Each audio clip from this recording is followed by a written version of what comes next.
Welcome to our Cities at Tufts virtual colloquium. I'm Professor Julian Adjuman, and together with my research assistants Ainsley Judge and Max Seabar and our partners Shareable and the Bar Foundation, we organise Cities at Tufts as a cross-disciplinary academic initiative which recognises Tufts University as a leader in urban studies, urban planning and sustainability issues.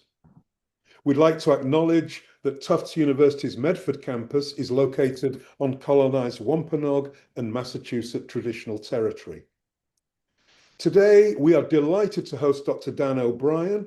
Dan is Professor of Public Policy and Urban Affairs and Criminology and Criminal Justice at Northeastern University, and he's Director of the Boston Area Research Initiative, BARI. His research focuses on equity in urban neighbourhoods, including crime, environmental justice, and more. His three books, The Urban Commons, Urban Informatics, and his current book, The Pointillistic City, demonstrate the value of integrating data-driven science with community-oriented policy and practice. Dan's talk today is, unsurprisingly, The Pointillistic City, Wellbeing and Equity in Communities and Their Places. Dan, a Zoom-tastic welcome to Cities at Tufts. Hey, well, thank you very much, Julian. And thank you everyone for joining today and for the whole team that put this all together. It's a real pleasure to be here, virtually as it were, though I know there's a viewing party going at Tufts.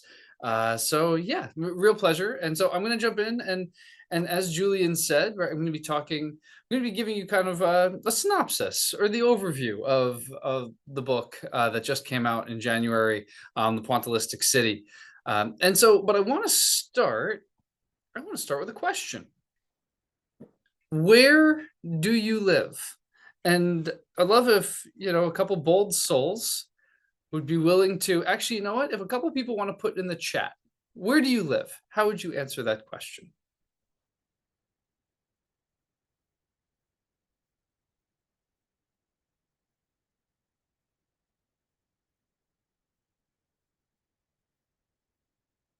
All right, we got a few good ones here. So M. Wexler is saying Watsonville, California.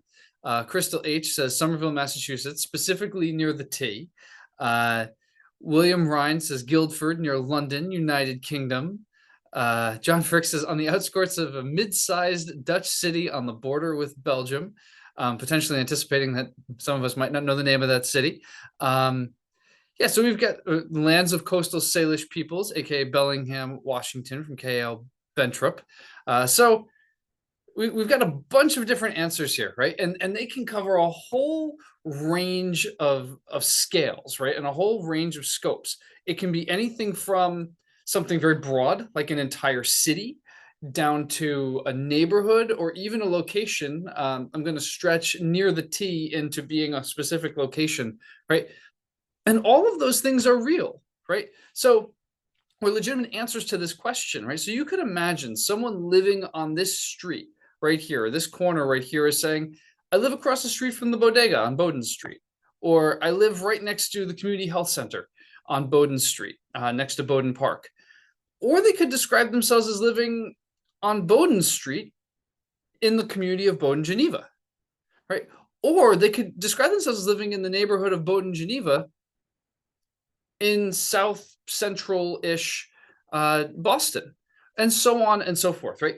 All of these scales are the scales that we live at. We all live at an address. We all live on a street. We all live in a neighborhood or a community within a municipality, and so on and so forth. And if you'll bear with me here on sort of the whimsical metaphor that's at the center of the book, this isn't unlike a pointillistic painting, right? Thinking of your world in terms of the address or addresses that you interact with is not all that different from thinking about the little tiny dots that make up the painting. And when you zoom out a little bit, those dots make up the leg of a girl who happens to be dancing, right? Just the same way you could zoom out to the street level. They're starting to look at the neighborhood. And when you zoom out even further, you notice that she is just one of many different individuals and objects and elements in this broader landscape, in this broader scope. And so just as when we observe a pointillistic painting, we can interact with it at all these different levels. When we live in basically any society, but especially in a city, we are constantly interacting with it at all these different levels. Excuse me.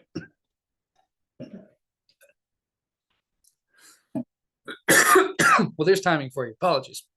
Okay. So moving on from the whimsy and the metaphor here, the whole point of today's talk is I'm going to make the case that a pointillistic perspective on cities is a very useful thing analytically and practically.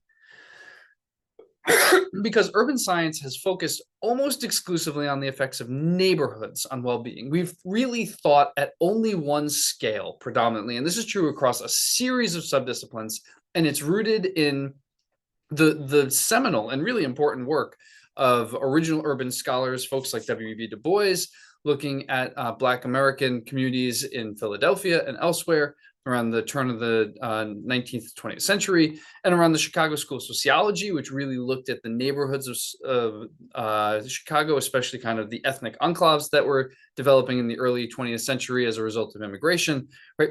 Those sorts of thinking, again, seminal and deeply important, have become sort of the basis for how we think about cities. And we've gotten a little calcified, if you will, or channeled into one way of thinking about things as neighborhoods.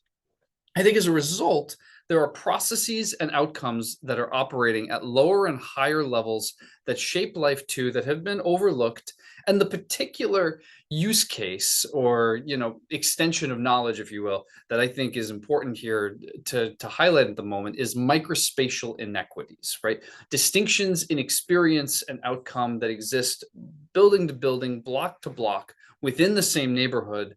And we're not seeing when we think about neighborhoods as kind of homogeneous monoliths.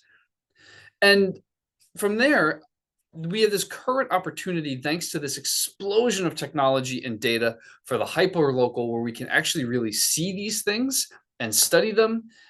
And by studying them, we can drive new approaches to equitable policy, practice, and design that takes into account these microspatial inequities.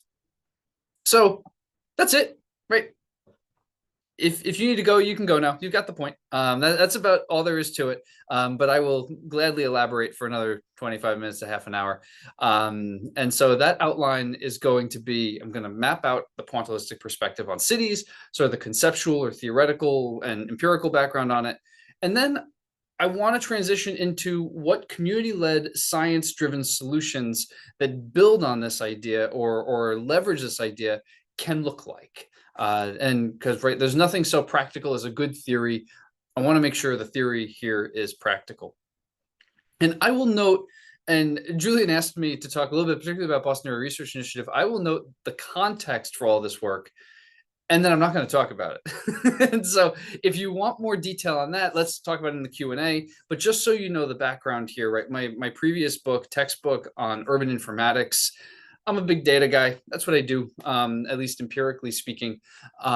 So I'm really fascinated and excited about ways that we can use emerging data and technology to better understand and serve our communities. That is partially the at least the methodological inspiration for all the work you're going to see me talk about. And then the Boston Area Research Initiative is a center at Northeastern. It is also a consortium across universities and public agencies and nonprofits locally that's focused on advancing civic research in collaboration with local communities in Greater Boston, with a particular focus on equity, justice, and sustainability.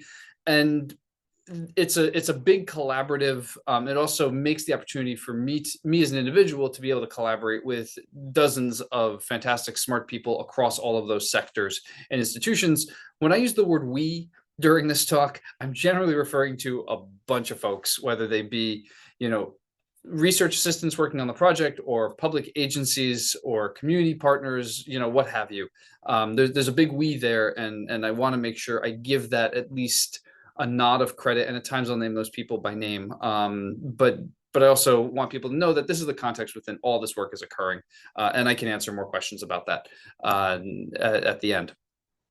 With that said, I've had to do this on Zoom before. I'm realizing there's a little hiccup in my plan. So there is a choose your own adventure aspect to this talk, which is I can give the talk about public safety, or I can give the talk about public safety being crime, or I can give the talk about environmental justice.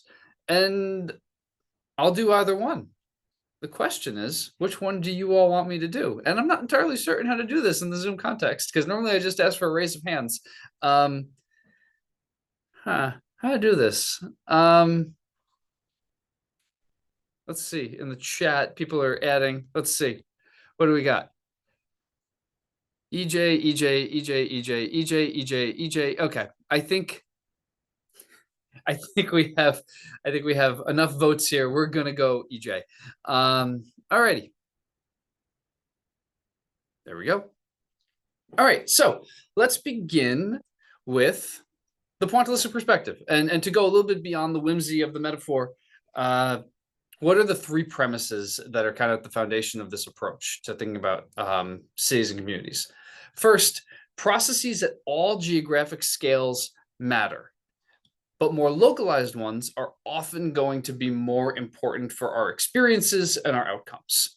And that covers geographic scales all the way down to the microspatial, as I was talking about, and all the way up to municipalities and further. But the basic logic here is things that are more immediately around you have a more immediate effect. And the further out you go, the more diffuse that effect becomes. It's not that they don't exist, it's just that they're more diffuse. Two, neighborhoods are mosaics of their places. Places are not microcosms of their neighborhoods. That is to say that these localized places that neighborhoods are composed of, street blocks, buildings, institutions, amenities, etc., they each have their own characteristics that are at least in part independent of the neighborhood, and they come together to create the mosaic that is the neighborhood. Places do not necessarily embody every aspect or component of the neighborhood that we see in aggregate. Third, higher geographic scales create exposures that exacerbate sensitivities at lower ones. There's a lot of EJ people in the community here today, so you may be recognizing I'm borrowing this one from the environmental health literature, the idea of exposure and sensitivity contributing to vulnerability. Essentially, this is also the place that we can start to understand, while even though I'm going to harp on microspatial issues, those microspatial issues exist within neighborhoods, exist within municipalities, and those higher geographic scales are providing the context by which those microspatial dynamics are occurring and are moderating and influencing them through that process. So those are our three premises. That's the basis of the theory here. And now if we turn to environmental justice and pointillism, we can start to kind of set the stage. We know that climate change and other environmental transformations are global, but we also know that their impacts manifest closer to home, right? And the resultant hazards, so this is a map of heat in the city of Boston, they vary across communities, right? That has been well established at this point and is pretty commonly understood among researchers and practitioners alike. And the mechanism for this, classically, is the idea that power in planning decisions concentrates hazards alongside marginalized populations. And here in Boston, the poster child for that is East Boston, right? East Boston is a low income or relatively low income space. It has been an immigrant community since the Irish and the Italians started moving there in the late 19th century. So it has had that identity for a very long time. And as a result, it has extreme heat from high density. It has high pollution, as it literally is neighbors with an airport and has highways crisscrossing it. And it has quite a bit of flooding because it's a man-made island. Sooner or later, the sea is going to take back what once was its own. But because East Boston is the poster child, we sometimes fall into the trap of thinking that it and neighborhoods like it demonstrate that all marginalized neighborhoods experience all hazards. And that is not actually guaranteed statistically, right? Even if hazards are completely independent of each other, places like East Boston would be assumed to exist just based on chance, right? The possibility that those hazards could be imposed in the same place. It also, this sort of way of thinking about things, the power and planning decisions, makes no note of places within communities. And so my point here is not necessarily to say that the power and planning decisions model for environmental justice is incorrect, but it is to say that it is somewhat incomplete. And it doesn't entirely take into account these more localized dynamics that may be operating. And so I want to move into some empirical evidence for why. But before I do that, I have to tell a quick story. This is a colleague of mine, Atmesh Srivastava. At the time, he was an assistant professor in electrical and computer engineering at Northeastern, and he is now an associate professor. And at the time, I was co-director of BARI, and we had a conversation where he said, Dan, I want to install heat sensors on every street corner. He had invented a very energy efficient heat sensor, and he wanted us to install it on every street corner. And he saw me as a useful collaborator in approaching that goal from the social science side. And like a good doobie who had been trained in neighborhood effects literature, I said to him, why would you want to do that? Neighborhoods are all that matter. Going local is not going to gain us anything. This is a pointless exercise. It's going to waste everybody a lot of money. To which he said, could we test that? And also being a good doobie who is a scientist and loves to play with data, I said, sure, let's see what we can get. And so we went out, we got some data. And so we then proceeded to test the three premises. And we did not know that we were testing the three premises at the time. The premises have kind of evolved as this work has gone on, but we set out to test something across three environmental hazards. We got heat from Landsat data, so this is remote sensed. We got air pollution as estimated from traffic levels, as provided by some colleagues at Boston University. And we got flooding as modeled by the Boston Water and Sewer Commission. So these are our three hazards that we had the ability to work with and look at their geographic distribution. So premise number one, processes at all scales matter, but more localized ones are often more important. Why would we believe that to be true? Well, it turns out most hazards are driven by hyperlocal geophysical processes. I mean, they are chemistry, literally, in action, and physics in action. And so when you even just look at these maps, and these are in the Orient Heights neighborhood of East Boston, you see quite a bit of variation just block to block in that one community. And what we found was 40% of the variance in heat was within neighborhoods, between streets within neighborhoods, and it was driven by the canopy, the pavement, and the albedo, also known as reflected light, of each individual street. When we found this, we were stunned, we were excited, we went out and we published it. And then we looked at air pollution. 70 to 80% of the variance was within neighborhoods, street to street, driven by just basically where are the cars and where does the street width and the building height create an urban canyon that traps in pollution that has been released. Last, stormwater, not to be outdone, 85% of the variation. Now, note, this is not coastal flooding, this is stormwater flooding. So there's a distinction there. But 85% was within neighborhoods, and the drivers are pretty simple: elevation and slope. Water goes down until it comes to rest.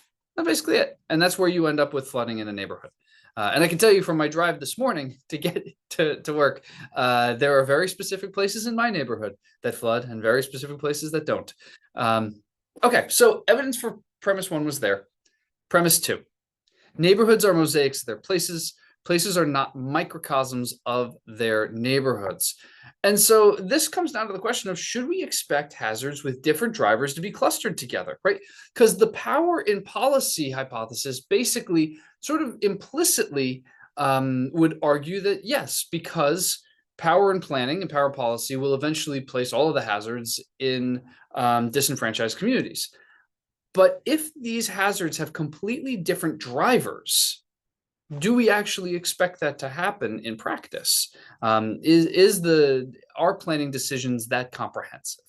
And if we look first at the neighborhood level, what we find is heat and air pollution have a moderate correlation of 0.4, not an exceptionally high correlation. It generally has to do with where the major thoroughfares are, because major thoroughfares have lots of pavement and they get hot, and major thoroughfares generate lots of air pollution.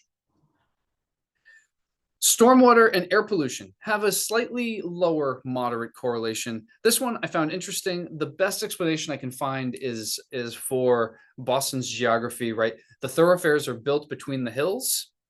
And so then that is also sometimes where the water comes to rest because they're between the hills. And then last, Heat and stormwater have almost no correlation at the neighborhood level, which makes sense when you think about it. You don't generally tend to associate places that flood with places that are hot, but this just empirically demonstrates it. But then we went a step further and we looked at block to block within a neighborhood. How strong are these associations? So that is to say, are the hot blocks in, say, this neighborhood in Orion Heights the same as the high air pollution blocks in that neighborhood? And it turns out it's a pretty low correlation. It's 0.2, right? That is, I mean, statistically significant when you're looking at 20,000 streets, but not a strong relationship. Within a neighborhood, you can have places that are hot, you can have places that have high air pollution, you can have places that have both, you can have places that have neither. And even more so for stormwater and air pollution, and even more for heat and stormwater, which is to say, within a community, the places vary considerably in their hazard profile, right? They can take on just about any combination of hazards because of these different drivers. All right, third premise. Higher scales create exposures that exacerbate sensitivities at lower ones. We would then anticipate that microspatial inequities from exposure will vary by a population sensitivity, right? What is an individual or an aggregate, a population sensitivity to some sort of negative outcome in exposure to hazards? And so we looked at 911 reports of medical emergencies during heat advisories, and we found that streets with higher temperatures were more likely to experience medical emergencies during that time relative to their general propensity for such events during non-heat advisories. And it was not neighborhoods. There was zero neighborhood effect. It was all the street effect. Neighborhoods were completely null from a statistical perspective. And this effect was greater, and that's actually misstating it. This effect really only existed for streets that had substantial emergencies during non-advisories, indicating that it's not just the heat, it's the interaction of the heat with populations and contexts where medical emergencies are more likely to occur. Sensitivity plus exposure in the context of microspatial inequities. Okay, so to summarize, premise number one, processes at all scales matter, but more localized ones are often more important. Hazards vary primarily with the hyperlocal geophysical drivers. And in fact, to push that further, and we can talk about this later, it turns out that what we think of as neighborhood variation, in fact, is explained almost entirely by the hyperlocal infrastructure within the neighborhoods. Two, neighborhoods are mosaics of their places. Hazards with different drivers do not actually cluster together geographically unless their drivers are clustered together. As a result, this creates a diverse array of hazard profiles at places, right? Different combinations of hazards. Third, higher scales create exposures that exacerbate sensitivities at lower ones. What we observed was exposure across localized places varying, interacting with the sensitivity of the populations and the people who live there and play there, resulting in microspatial inequities. Okay, I want to make the pivot though, right? That was Dan scientist talking for a while, I really like to nerd out on the data itself, but I think it's really important, of course, that we then figure out, okay, how do these things that we learn about how communities work and are composed, how do we turn that into something practical? And how do we collaborate with policy and community leaders to do something with it? So that's how I want to kind of convert the second part of this talk before we wrap up and turn to a conversation. And I want to do so by just kind of raising the premise of these two neighborhoods here that I have circled on the map or outlined on the map. And one of them is the one we've been seeing, which is the Orion Heights neighborhood in East Boston. The other one is right along Blue Hill Avenue in the middle of Roxbury, and actually a place I'll talk about it more in a moment, where we've been doing an in-depth collaboration with local community groups.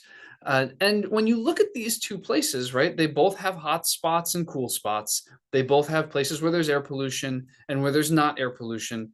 They both have places where there's flooding, and there's a lot less flooding in Roxbury because it's on a hill. So most of the water flows out to surrounding neighborhoods. But one way or another, you have places that do and don't. but those landscapes are unique. And nobody understands those landscapes better than the people who live there. So then you have a situation where every community needs its own locally tailored solutions. Now, will those locally tailored solutions involve some generalized relationships? Like, for example, it appears that air pollution is higher along thoroughfares? Sure, but understanding what that landscape is, how it is experienced, and what the proper solutions are for dealing with it requires a locally tailored approach every time. So then we have these 4 design principles that come out of the pointillistic perspective. The first one is treat neighborhoods as mosaics of diverse places, and only a small handful of which really require intervention, right? Really embody this idea of the microspatial and how it can help us to be more efficient and more targeted in how we're taking action. The second one is to identify one or more processes operating at places that could be the basis for intervention, right? Variation is one thing. Knowing where variation comes from gives us mechanisms to actually work with, ways to target our interventions. The third one is to incorporate the tools of urban informatics into decision-making and action. If those tools are what are giving us the data and the knowledge to be able to see these sorts of disparities and microspatial inequities, then those are the tools that need to be incorporated into decision-making and action, and they need to be made fully available to all of the relevant decision makers, from policymakers down to individual community members. Fourth, direct interventions according to community expertise and priorities. And I'm going to highlight that one because while I listed fourth, because you kind of need the other 3 to even set the context for that, that fourth ingredient needs to actually be involved in 1, 2, and 3 as well, because every one of those stages or aspects of a design principle here needs the community element to be shaped properly, right? To be properly informed and driven around local priorities. All right, so I'm just going to give an example of how this might play out through the Common Census Project, which is a project that I've been leading with some colleagues and a bunch of partners. Stands for Standards for Enacting Sensor Networks for an Equitable Society, because the National Science Foundation really loves acronyms. So that's what we got, Common Census. And this project has been centered on the Blue Hill Avenue Action Plan, and really focusing on the northern half of Blue Hill Avenue, running down to Franklin Park, for those who are familiar with the Boston geography. And where there was a housing action plan, you can see those purple kind of squares on the right there. Those are vacant lots that the city is planning to develop. Though very quickly, the project has become much more ambitious than that and is thinking about environmental justice throughout the community and not just in these spaces that the city is developing. And this has been a partnership of Bari and a bunch of other colleagues here at Northeastern University, the Dudley Street Neighborhood Initiative, which is based kind of on the northern part of this corridor, Project Right in Grove Hall, which is on the southern part of this corridor, and colleagues at the City of Boston, specifically in the Office of Emerging Technology. And the kind of theory of change here is develop and design and install a community-designed environmental sensor network. So that's a picture of our sensor that is in front of Grove Hall right now. Use AI-driven modeling and interpolation to generate spatiotemporally precise maps of hazards that can be tracked across space, across time, all sorts of cool stuff. Use a framework for drivers and consequences of inequities, aka what I've been talking about for the last 20 minutes, to identify a toolbox of strategies for mitigation and adaptation. What are the options out there? What can we do? What are the processes we might target? Incorporate participatory modeling tools and workshops. So really putting those cutting edge data in the hands of community members so that they can make sense of them and actually even model out in collaboration with the university team Like, what would it mean if we put trees in this place? Like, what could that do? And really using like the best technology we have available to try to answer those questions. And incorporate that into plans for green infrastructure in the Housing Action Plan. That was the original idea. It has certainly expanded now to just broad-based solutions for the environment around Blue Hill Avenue and throughout its communities. So if we think about how these design principles that I mentioned a moment ago play into common senses, we've really tried to build a community data infrastructure here. So the first step, treat neighborhoods as mosaics of diverse places. The community identified places most affected by hazards. It turns out if you sit down with a bunch of people who don't work with sensors on a daily basis and you ask them, where do you want to put sensors? That question doesn't mean anything. So you have to have a first conversation that's just about hazards themselves. Where are hazards? What are hazards? And through these conversations, the community generated over 600 different stories about where heat is experienced, where air pollution is experienced, and everything else, from rats to traffic to crime to what have you.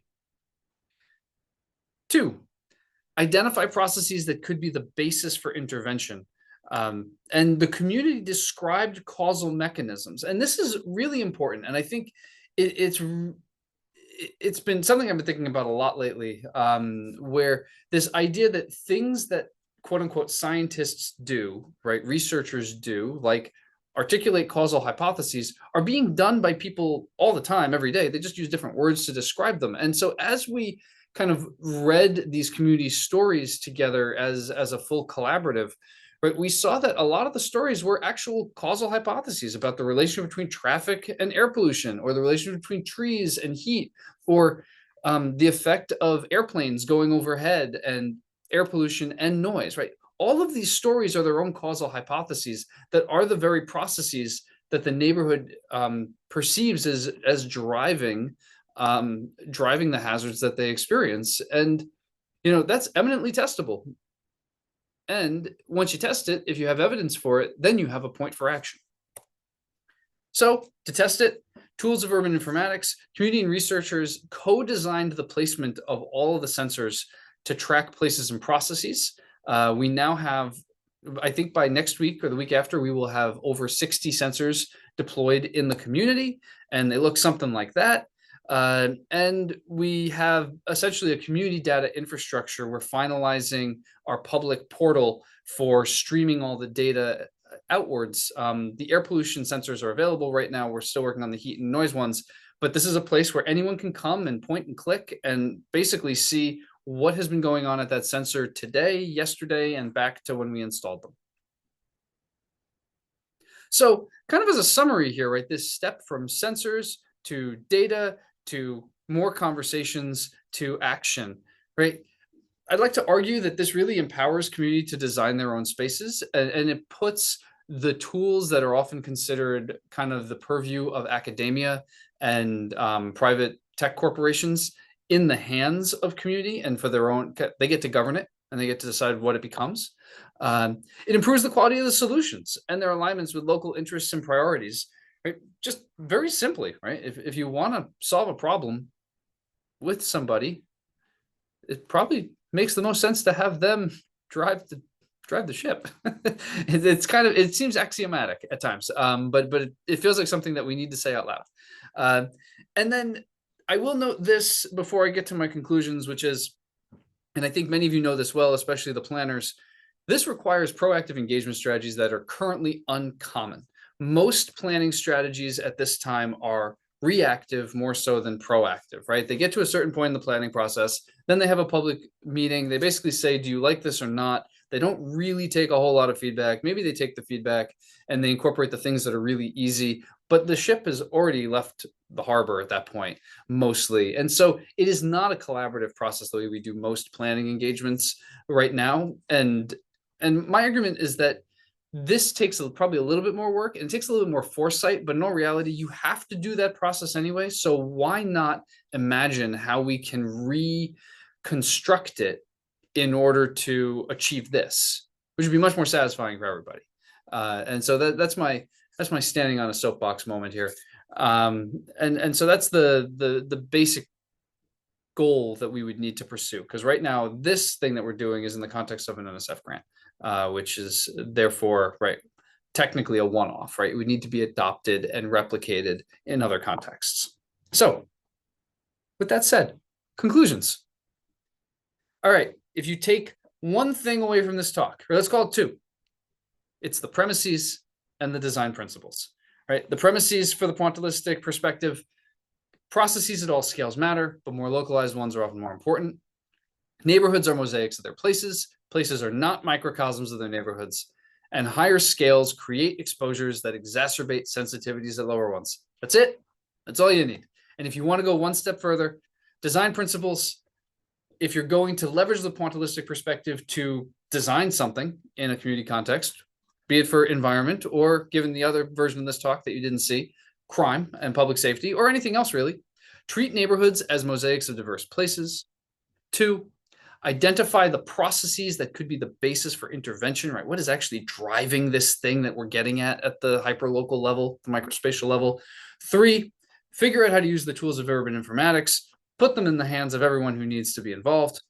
4, develop interventions rooted in community expertise and priorities. And again, make sure that that community conversation is happening from step 1 so that it is actually infused in everything you are doing. And if you'll all bear with me for just a moment, I'm going to give a couple concluding remarks. And because I think it's sort of funny to do so, and I hope you enjoy it, I'm going to couch it in quotations from the pointillists themselves in the 19th century and their critics, just to kind of make full circle on our metaphor here. So first, the pointillists were actually quick to say that it wasn't really about the dots. It was really about trying to capture how perception works. So they didn't really care all that much about the dots themselves, even though that's what got all this attention. And likewise, I'm going to make the argument that I don't really care all that much about the places and the microspatial inequities unto themselves. I think that they're very helpful and important in a lot of cases. And I'm glad, and I hope that the book sort of highlights that for people to get more attention to it. But that said, there are going to be processes out there where neighborhoods matter more. And I can talk about examples. I have a few examples that actually don't make it into the main part of the book because I was hoping I did them empirically, and then they didn't really fit the narrative. So then they end up in the conclusion as kind of examples. One being gentrification. I can talk about that a little bit more. Another one being academic achievement in youth. Turns out it's more of a neighborhood process from what we can tell. But there's also this flexibility, this willingness to not make it all about microspatial inequities, but for the theory itself of a pointillistic perspective to be about thinking about all these different scales and how they interact really creates the basis for interdisciplinary extension, integration, and even some synthesis around understanding when and why each scale matters for different processes, for different phenomena. 2, use the brushstrokes to reveal the full image. So it turns out that actually only a few years after the pointillists got started, Seurat died, and the other pointillists stopped using dots because they realized that there were other ways to capture what they were going for, and really the point was to get the full image. And from that perspective, I want to go up. I went down for microspatial inequities. I want to go up and point out that communities exist within regions with overarching policy systems and networks. There are processes occurring there that are really important to all of us. Which municipality you live in matters. And I mean, the classic example of this is just school districts, right? So this is another level that actually doesn't get as much attention in our urban science, again, because the data are hard to get. It is very difficult to get data on dozens or hundreds of cities. It's become more common and popular in the last 10 years or so. Again, tools of urban informatics are enabling us to really go in this additional direction and think about municipal level effects and further. Last, use the science to do better art. So Seurat actually started pointillism by becoming friends with a bunch of early opticians and scientists of how the eye worked in France at the time. And I want to kind of stretch that one a little bit and say that, well, if we replace art with policy, right, how do we do better here? And I think that we have I think that the pointillistic perspective provides us with a basis for thinking about a new model for local autonomy and nested governance in the spirit of Eleanor Ostrom, which many of you are probably familiar with her work, and the idea that there's a real need. If every community has its own unique landscape, then we have a real need to empower and enable every community to be to have its own voice and autonomy around how that landscape is managed. We should not be having one size fits all policies. Now, that can be a really complicated and scary thing for a municipal administrator to consider, but it just requires some ingenuity and a redesigning of how we think about the civic process. And so I think there's a real opportunity here and a motivation and justification for investing that extra time. And from the other side of my work, right, the urban informatics aspect, I think it's really important that we get all of these brand new tools in the hands of communities and allow them to own and direct where emergent data and tech are going for them and their communities and how they're shaping their lives. And I think that if you put these two things together, a new model for local autonomy and nested governance, along with the data and tech, you will start to get there. We will start to get there more assuredly. And so from that perspective, I want to end with the reverse question from how I started. Who lives there? Right? Whenever you're thinking about a place, whenever you're thinking about a context or a process or a phenomenon or an outcome or what have you that has any geographic basis, who lives there? Who needs to make that decision? Who experiences that context? And who should have the power to decide what happens next? And I think that is really where we need to go with the way we think about the geography of communities and cities. With that, anyone who wants to learn more about Bari, this book, or the last book, there are the QR codes. And yeah, I think we have about 15 minutes for conversation. Thank you so much for having me. Dan, thanks so much for that fantastic presentation. Yeah, I'm kind of awash with so many different thoughts. And just one before we get into the questions from the audience, could you talk about any pushbacks you've had? Because I mean, in many ways, as an academic, you've taken a pot shot at the organizing unit of urban planning, the neighborhood. Any pushbacks or any aha moments for people that you've talked to, both as practitioners and academics? That's a really interesting question. I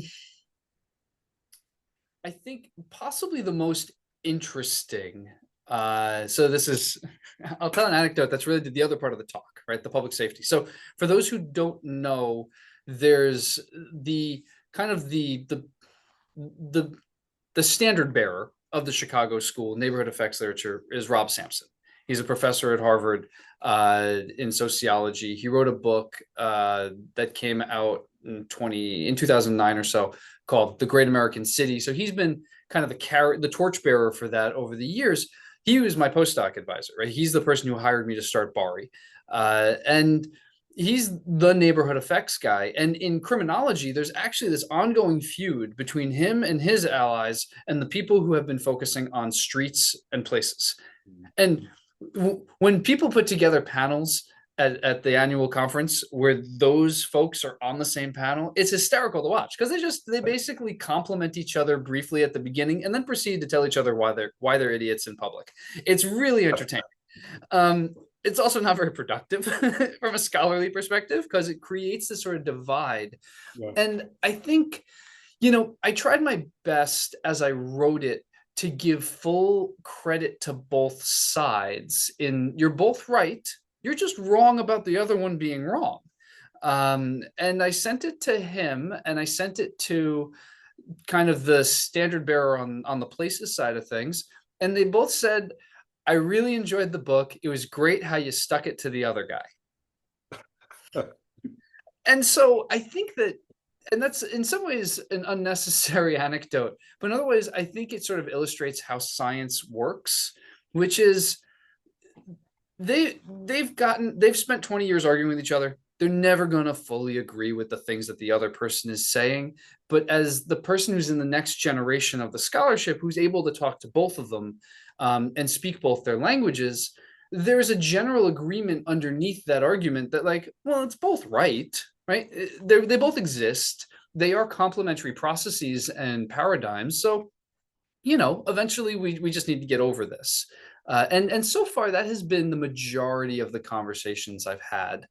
I think the only other real pushback I've had, and it's sort of the classic pushback of policymakers, which it isn't explicit pushback. It's more like passive pushback, which is, no, that's really hard to do. Yeah. Yeah. And then they just don't do anything. Or they don't call me back, right? Like if I give them an idea, like, oh, that's a great conversation. And then, it stops there. And the Wu administration is fascinating because the Wu administration really wants to do things differently and really wants to do things right. And I say that, Julie, knowing that you've been affiliated with advisory groups with her. And I think I'd actually be interested to see if your read is similar to mine. I think they really want to, but then once you get into office, you start to run up against political realities and bureaucratic realities. And some of those things are hard to do. Some of those things require real capital to try out. And so I see them innovating in some ways. I hope the second term will be a little bit more innovative because now you have a little bit more legitimacy, you have a little bit more standing to try stuff out. But yeah, I think that similarly, right, they're receptive to the ideas, but the idea of how to operationalize something that could be this daunting is not top of list. You need to do this presentation for Mayor Wu. I think she'd be very impressed with it. We've got a lot of questions. Crystal H is asking very specifically, did you check the stats on 911 calls with poverty data? Folks who are poor often have to wait on healthcare until it's an emergency due to lack of access, lack of wealth. Absolutely. We controlled, yeah, that model.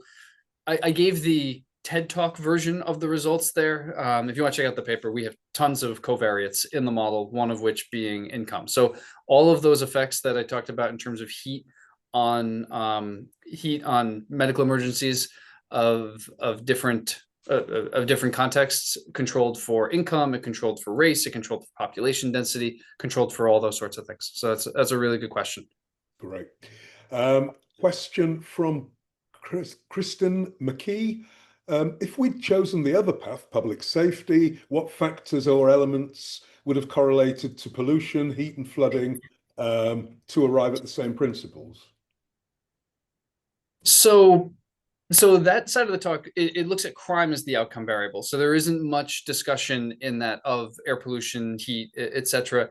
But what does come out in that one as sort of the parallel is, so crime, it turns out, is like, even in the highest crime neighborhood in the city of Boston, more than 50% of properties produce zero crime in a 10-year period, right? And that's in the highest crime space, right? So basically what we've misunderstood for a very long time, and I think that unfortunately our law enforcement systems and our current president really continue to misunderstand, is that a high crime neighborhood is not actually a high crime neighborhood. A high crime neighborhood is a neighborhood that has certain places that generate an inordinate amount of crime and disorder. And that's really, really important for a variety of reasons. The simplest one practically being, right, we're over policing those neighborhoods, right? We tend to operate on the assumption that the crime is everywhere and that everyone's responsible for it. It turns out it's a it's a shrinkingly small number of people and a shrinkingly small number of places that are responsible for the bulk of it. And so there are ways to mitigate crime that are far more efficient, far more effective, and far more, shall we say, compassionate to all of the other people who live in that space than some of the things that we currently do. Now, that said, so then to get to how I'm interpreting your question, what is the process that helps there? And it turns out it's place management, which is the idea of owners and their delegates are responsible for how a place gets used. And, so like the classic idea of a bar that tends to be a hotspot for issues, that sort of bar can exist like literally a block away from a bar that has no issues. And a lot of it tends to come down to what are the kinds of activities that are being permitted at that bar, right? How is admission being handled? How are bartenders interacting with people who are starting to appear too drunk? Is there attention to people doing extra activities, if you will, in the bathroom or in the back, right? And so those things, those sorts of considerations all come down to the owner and his or her delegates. And that's true for landlords, right? In apartment buildings, how is the building being managed? Are parties being allowed, right? Things like that. There's all sorts of ways in which owners bear responsibility for managing the space. And we did a whole quasi experiment with the city of Boston, which has been targeting problem properties for the last 15 years or so, since the Menino administration. We evaluated it, and it turns out that simply by telling owners of a problem property, right, so a high crime property, simply by telling them, we're paying attention and we need you to fix this up, crime plummets at the property, and it plummets on the rest of the street, which implies that it really was the property spilling out into the space. And so it's almost too clean of a mechanism in some ways, because it worked so well, just to realize, like, you just need the people who are responsible for the space to put in place proper management techniques for the space. Fascinating. John Frick says, how do you entice communities to engage meaningfully at an early stage when they've had such bad experiences and develop mistrust towards planners and the authorities in the past? You work with people who actually have legitimacy in the community. So you build legitimacy and trust with them. Right. And then you have to get to the point. And I'm going to say this in 3 sentences, so it sounds simple. It's not. It takes years. But you basically have to get to the point where those folks, so in my case for the Common Census Project, DSNI and Project Right, those folks are excited enough about the collaborative vision that you've developed together with them, that they are prepared to put their own capital, right, their own trust and legitimacy on the line in conjunction with you. And so, right, to have the impact, to have a community session talking about heat and air pollution, you don't just show up with a map and hope people come. You really need to be working with a partner. It needs to be co-designed with a partner. It needs to be in their voice at least as much as it's in your voice. And that's really the only way you get people to show up and to want to engage. And then it has the added value that I think gets lost, which is that then there's organization, right? There's actual capacity for collective action coming out of it if you're having the conversation through those channels and with people in an institutional context that they already know how to engage with, and feel comfortable in, and feel like they own.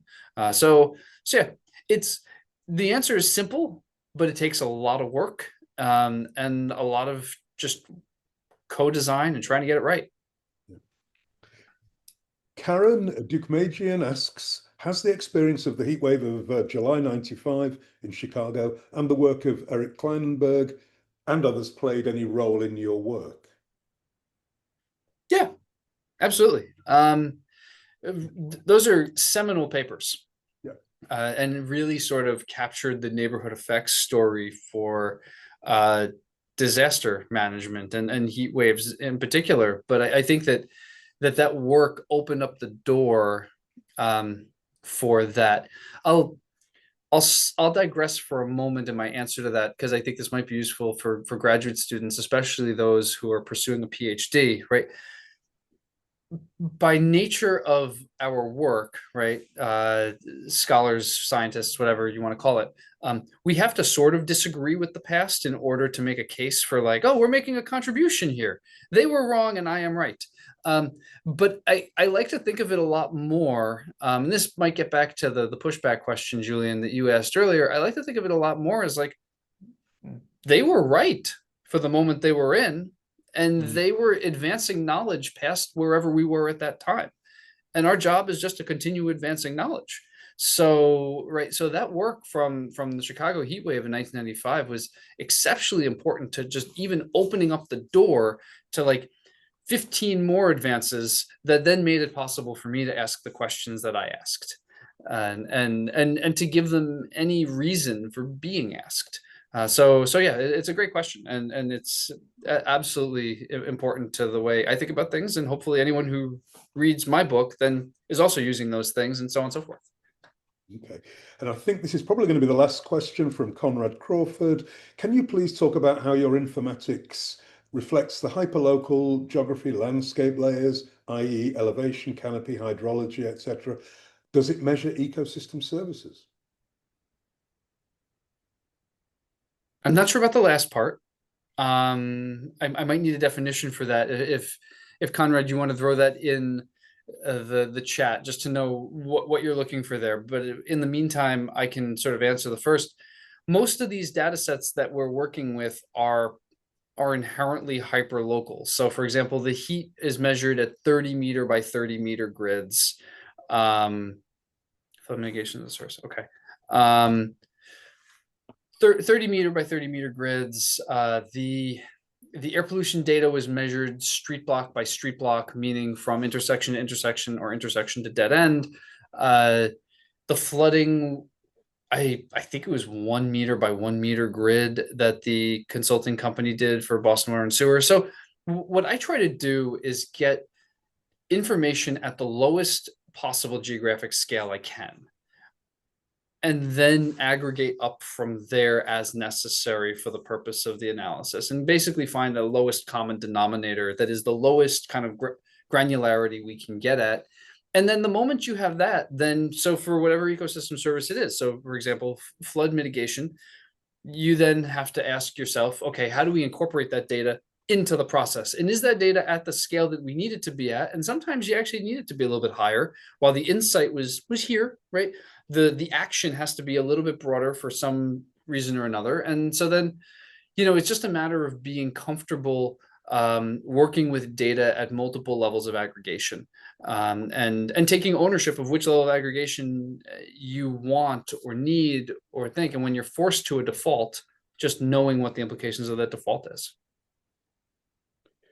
Dan, what a tour de force. Fantastic. I'm so glad that you asked me to write a little endorsement on the book. I'm going to go back now and Yes. Thank you again, Julian. I really appreciate that. I'm going to go back and reread it in light of the fact that you've now explained it to me. So thank you so much, Dan. Fantastic. Can we give a round, warm welcome, well, a round of thanks to Dan for this great presentation. Thank you, Dan.